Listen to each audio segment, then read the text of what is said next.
Most men don't stay addicted to porn because they love it. They stay addicted because they hate themselves. Let that sink in for a moment. Brother, if shame worked, you'd already be free.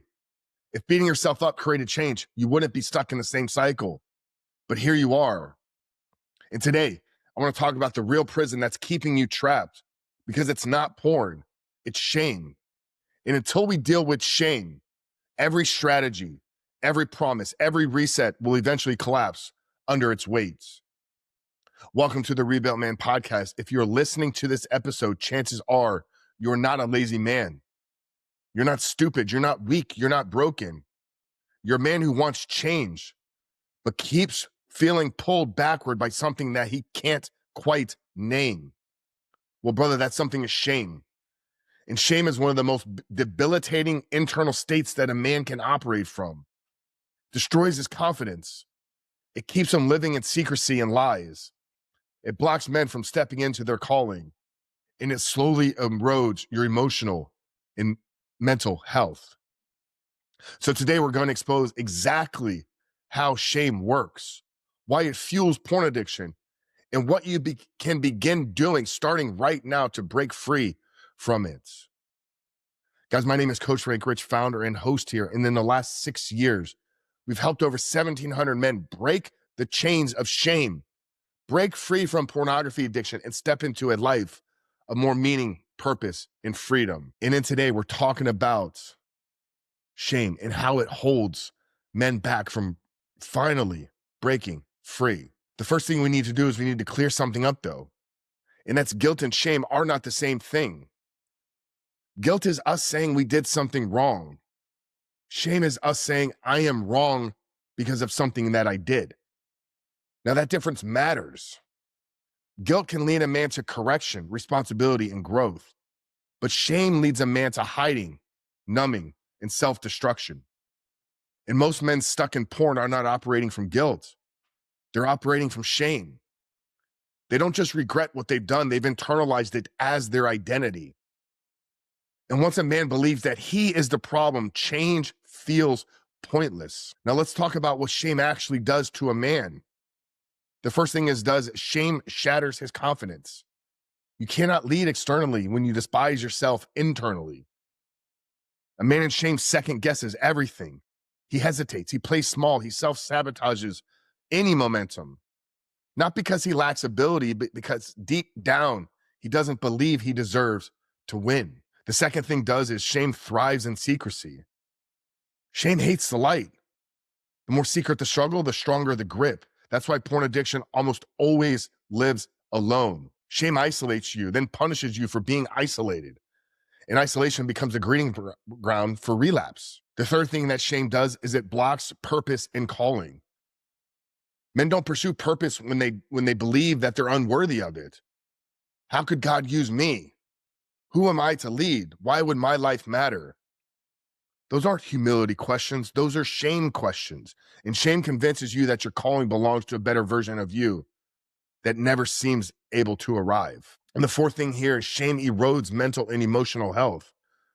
Chronic shame produces anxiety, low-grade depression, emotional numbness, and mental fatigue. You're constantly carrying an internal accusation, and it drains you dry. You cannot build a powerful life from a collapsed identity. Now, there's a reason why shame feels so heavy. In the book Power versus Force, David Hawkins explains that shame sits at the lowest level of consciousness. It's an energy of collapse, withdrawal, contraction, hiding. From shame, everything feels harder. Discipline feels exhausting. Prayer feels distant. Leadership feels intimidating, and change feels almost impossible. And here's the mistake most men make. They try to force themselves out of shame. More rules, more punishment, more self-hatred disguised as accountability. But you cannot force your way out of a collapsed state.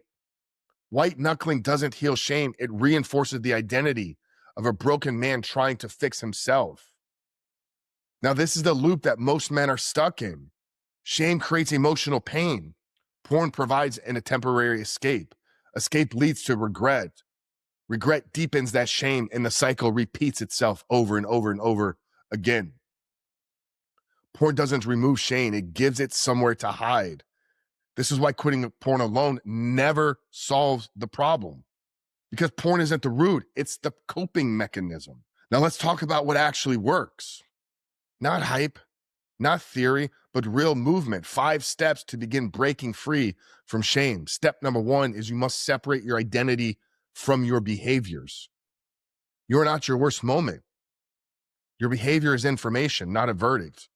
You cannot confront the behavior without condemning yourself. When a man believes relapse defines him, he stops leading himself. Leadership starts when identity comes first. Now, step number 2 here is you must bring the shame into light. Shame cannot survive exposure. It dies in safe, honest brotherhood. Men don't heal in isolation, they heal through truth. That's why secrecy keeps you stuck and why community accelerates your freedom. You don't need to be fixed to be seen. You need to be seen to be healed, though. And step number 3 here is you must replace your self-punishment with self-leadership. Beating yourself up is not discipline. It's avoidance pretending to be accountability.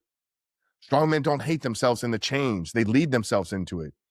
Leadership asks, what needs to change? What structure do I need? What decisions am I avoiding? Step number 4 here is you must build structure that supports a new identity. Shame thrives in chaos. Identity thrives in rhythm and routine. Structure removes emotional decision-making, morning routines, physical discipline, clear standards, accountability check-ins.